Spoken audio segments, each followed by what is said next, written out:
那是一個再普通不過的南方雨夜，潮濕的空氣裡裹着玉蘭漿這味者的頹味香氣。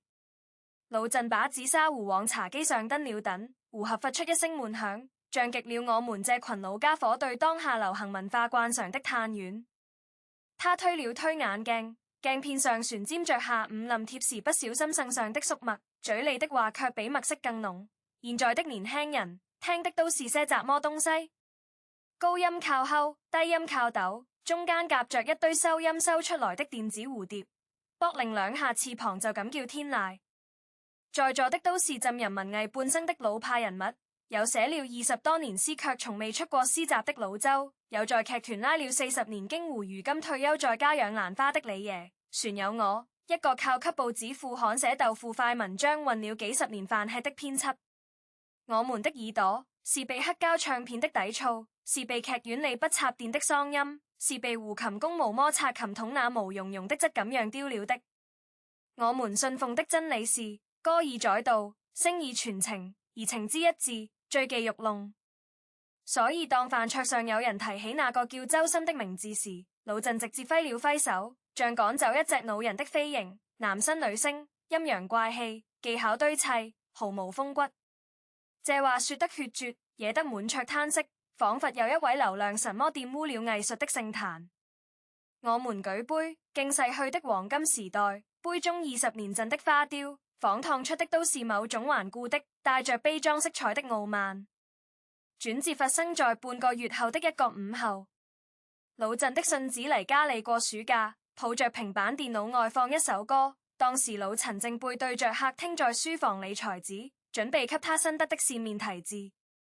第一聲人響起來的時候，他正握着裁紙刀的手忽然懸在了半空。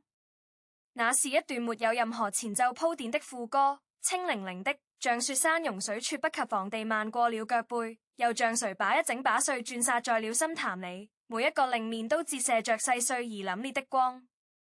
那聲音裡有種非男非女、非人非物的超然感，它細卻細得不燦弱，像一根被碎煉到極致的金竹絲，能繞着房梁盤旋而上，在最高處炸開成一場磨聲的煙花。老鄭後來說，那一瞬間他感覺自己的天靈盒被掀開了一條縫，有光灌了進去。他忘了裁紙，忘了扇面，甚至忘了自己剛剛還在腹誹的那些陰陽怪氣的判詞。他僵在原地，直到那段副歌結束，才恍恍惚惚地轉過身，問信子：這是誰？當聽到周深兩個字時，他臉上的表情極其複雜，像生吞了一枚青橄欖，酸澀裡泛着難以置信的回甘。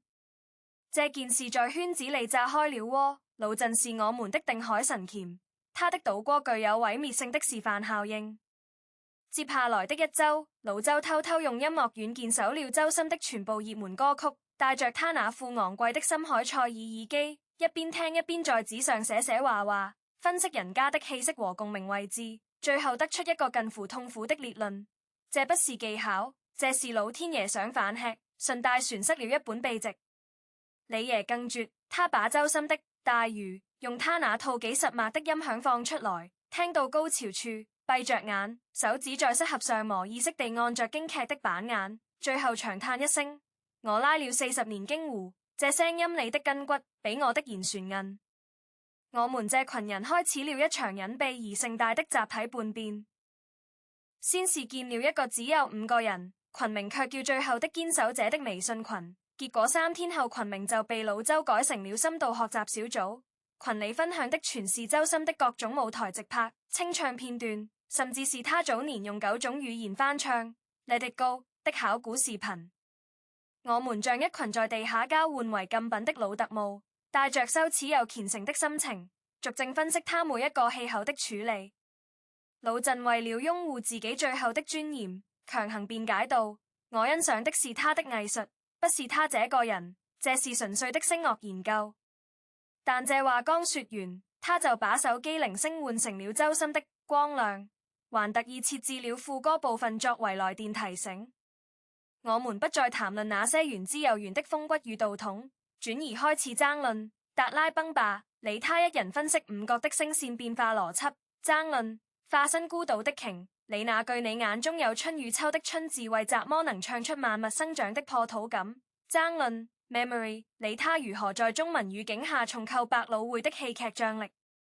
老周甚至寫了一首長達200行的現代詩，題為《聽鯨記》，全篇用海洋意象印喻那個聲音帶嚟的精神衝擊。他把詩發在群裡，並特別注明：這不是粉絲行為，這是創作者的共鳴。李爺則默默地把他拉了40年的那段《夜深沉》改編成了帶人聲哼鳴的版本，哼鳴的旋律線赫然是周深在歌手舞台上那段驚豔的吟唱。我們像一群發現了新大陸的老航海家，一邊為推翻了自己半輩子的審美體系而惶恐，一邊又為這自來的美學震撼而狂喜。這中間最煎熬的是我們與自我固有認知的搏鬥。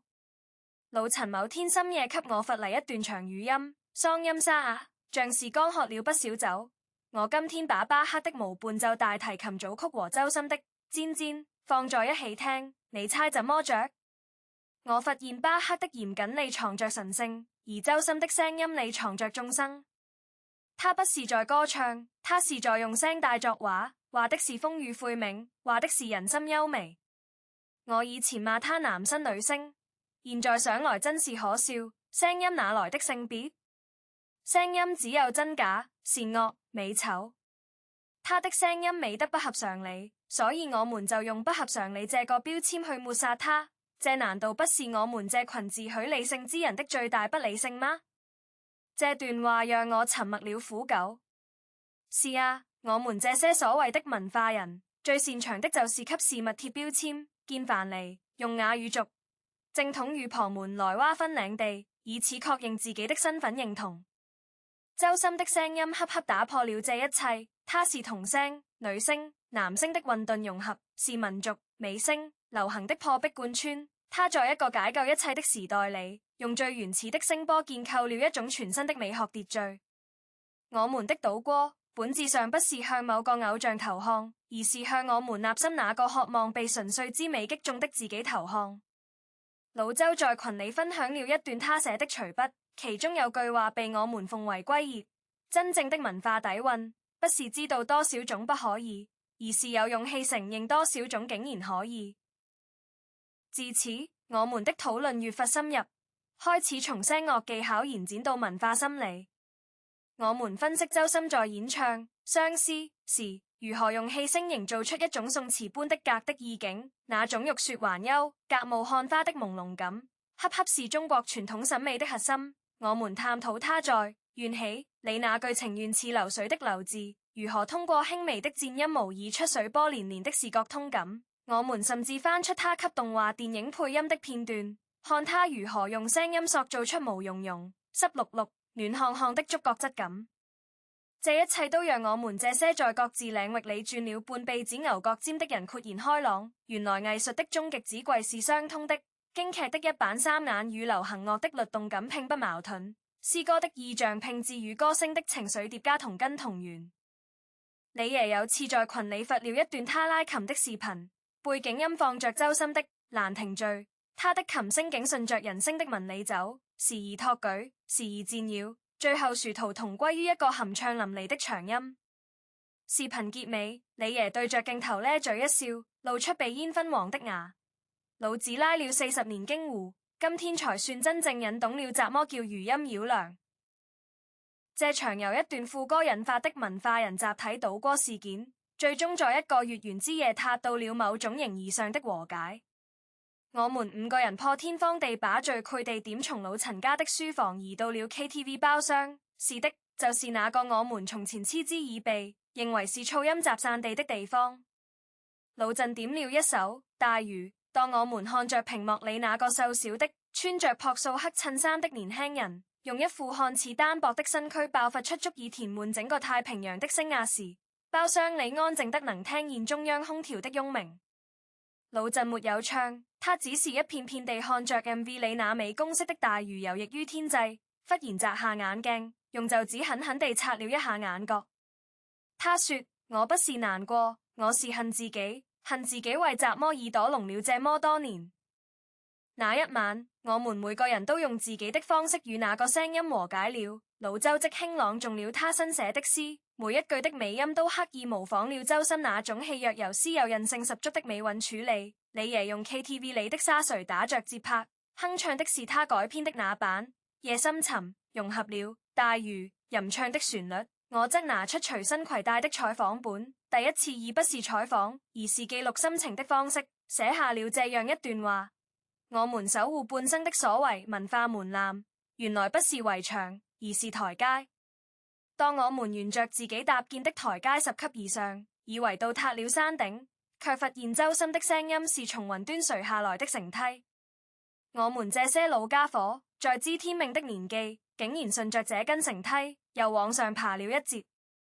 這無關追星，無關流行，這是一個人在藝術荒漠裏跋涉太久後，終於遇現一眼活傳時的貴音。後來的日子裏，老鄭把他那方不聽俗樂的奸章磨掉了，改成了一句新印文：聲有千面，以無偏引。老周的詩集終於出版了，扉頁上刻然引用了一句周深在採訪裏說過的話：希望我的聲音能成為你的一束光。李爺在老年大學的京湖班上，公然用周深的歌作為學生練習遊弦的示範曲，理由是這孩子的音準和情感比較音氣旋準，比魯輝骨旋濃。我們這群島歌者非但沒有感到絲毫背叛的羞恥，反而生出一種輕舟已過麥重山的敞亮。原來真正的文化自信，從來不是拒絕被新的美所征服，而是在每一次被征服後，都能將自己的審美版圖擴大一圈。那個雨夜裏的傲慢與偏見，最終在另一個晴朗的月夜化為溫潤的玉石，被我們小心地收進記憶的匣子裏，作為警醒自己的證物。如今，當再有年輕人問我們：你們也聽周深嗎的時候，老鄭佢坦然地喝一口茶，悠悠地說：聽啊，為什麼不聽？好的聲音就像好的月光，它照在誰身上，就是誰的福氣。我們不過是有福之人，恰好在耳朵旋沒徹底聾掉之前，撞上了這片月光。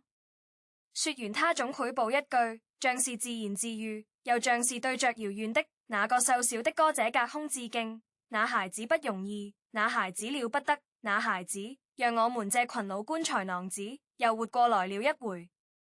是的，活過來了，以最狼狽、最驚喜也最體面的方式。而這一切的起始，不過是某個尋常午後，一段毫無防備的副歌，像一隻溫柔而有力的手，輕輕扣響了我們自以為銅牆鐵壁的心門，然後門開了，光衝進來，從此墨像更新。那場雨夜之後，老鄭船在他的紫砂壺上丟了引潮二字，說那個聲音是潮水，把他半輩子積在耳道裏的陳年灰塵沖刷得乾乾淨淨。我們5個如今每月15聚一次，不喝酒，也不談風月，只把音響開到剛好讓窗外的玉蘭樹微微顫動的音量，放一段周深的清唱。